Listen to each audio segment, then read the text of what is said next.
আজকে আমি এসেছি কলকাতার নিউ টাউন রাজারহাটে অবস্থিত প্রায় 90 ফুট উচ্চতার জগন্নাথ মন্দিরে। মন্দিরটি এই বছর 13ই জুলাই উদ্বোধন করা হয়েছিল। এই মন্দিরের গা জুড়ে তৈরি করা হয়েছে বিষ্ণুর 10 অবতার, সাথেই আরো পৌরাণিক কাহিনী। মন্দিরের প্রবেশের মুখেই রয়েছে দুটি সিংহ মূর্তি। বাইরের মতনই মন্দিরের ভিতরেও আছে অসাধারণ কাজ।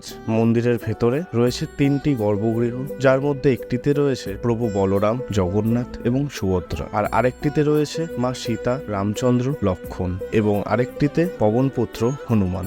এই মন্দিরের পাশেই রয়েছে আরো 3টি মন্দির, যার মধ্যে একটি হলো এখানকার বিখ্যাত প্রায় 450 বছরের পুরনো হাজরা কালী মন্দির, যেখানে শ্মশান কালীর আরাধনা করা হয়। এছাড়াও এখানে একটি বনবিবি এবং একটি রাধা গোবিন্দ মন্দির রয়েছে। জায়গাটা এক কথায় অপূর্ব সুন্দর, তাই আর দেরি না করে তোমরা একবার ঘুরে আসতেই পারো। এরকম ভিডিও আরো দেখতে হলে এই চ্যানেলকে সাবস্ক্রাইব বা ফলো করে রাখো।